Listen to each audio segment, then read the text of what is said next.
എല്ലാ പ്രിയപ്പെട്ടവരെയും ഒരു പ്രാവശ്യം കൂടെ ആഹ്വാനം ചെയ്യുന്നു. സർവ്വലഭനാകുന്ന ദൈവത്തിന്റെ സന്നിധിയിൽ നമ്മളെ തന്നെ ഏൽപ്പിക്കാം. ഇന്ന് വരെ യേശുവിനെ ആരും പറഞ്ഞിട്ടില്ല എങ്കിൽ ഈ സന്ദേശം കേൾക്കുന്ന ഈ നിമിഷം യേശുവിനായി നിങ്ങളുടെ ഹൃദയം സമർപ്പിക്കുക. നിങ്ങൾ ഇരിക്കുന്ന ഇടത്ത് യേശുവിനെ നിങ്ങളുടെ കർത്താവിന്റെ രക്ഷിതാവുമായി ഹൃദയത്തിൽ വിശ്വസിച്ച് വായ്കൊണ്ട് ഏറ്റുപറഞ്ഞ് ഈ ലോകത്തിൽ നിന്ന് മാറ്റപ്പെടുമ്പോൾ ഒരു നിത്യരാജ്യത്തിലേക്കുള്ള പ്രവേശനം പ്രാപിപ്പാൻ ആഹ്വാനം ചെയ്തുകൊണ്ട് ഞാൻ എന്റെ ഈ ഹ്രസ്വ സന്ദേശത്തിൽ നിന്ന് വിരമിക്കുന്നു. സർവശക്തനായ ദൈവം അനുഗ്രഹിക്കുമാറാകട്ടെ. നിങ്ങൾ ഇരിക്കുന്ന ഇടത്ത് നിങ്ങൾക്ക് വേണ്ടി ഒരു നിമിഷം പ്രാർത്ഥിക്കുവാൻ ഞങ്ങൾ ആഗ്രഹിക്കുന്നു. ഞങ്ങളുടെ സഹയാത്രികൻ, ഞങ്ങളുടെ ബഹുമാന്യനായ കർത്തൃദാസൻ പാസ്റ്റർ ബാബു ജോർജ് അവരുകൾ പ്രാർത്ഥിക്കുന്നതായിരിക്കും. സ്വർഗീയ പിതാവേ, അനുഗ്രഹിക്കപ്പെട്ട നല്ല സമയത്തിനായ ദൈവത്തെ സ്തുതിക്കുന്നു, സ്തോത്രം ചെയ്യുന്നു.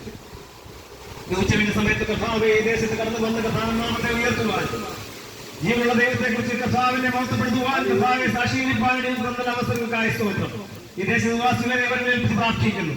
സമാധാനമില്ലാതെ സന്തോഷമില്ലാതെ ആരെങ്കിലും ഭവനത്തിലോ കർത്താവെ ഞങ്ങളെ കേൾക്കുക ചെയ്തിട്ടുണ്ടെങ്കിൽ നിങ്ങൾക്കാല സന്തോഷവും സമാധാനം നൽകി കൊടുക്കണമേ. യേശു ക്രിസ്തുവിന്റെ സ്നേഹത്തെ കുറിച്ച് വിളിച്ചറിയുവാൻ ഒരു പ്രിയപ്പെട്ടവരെ സഹായിക്കണം.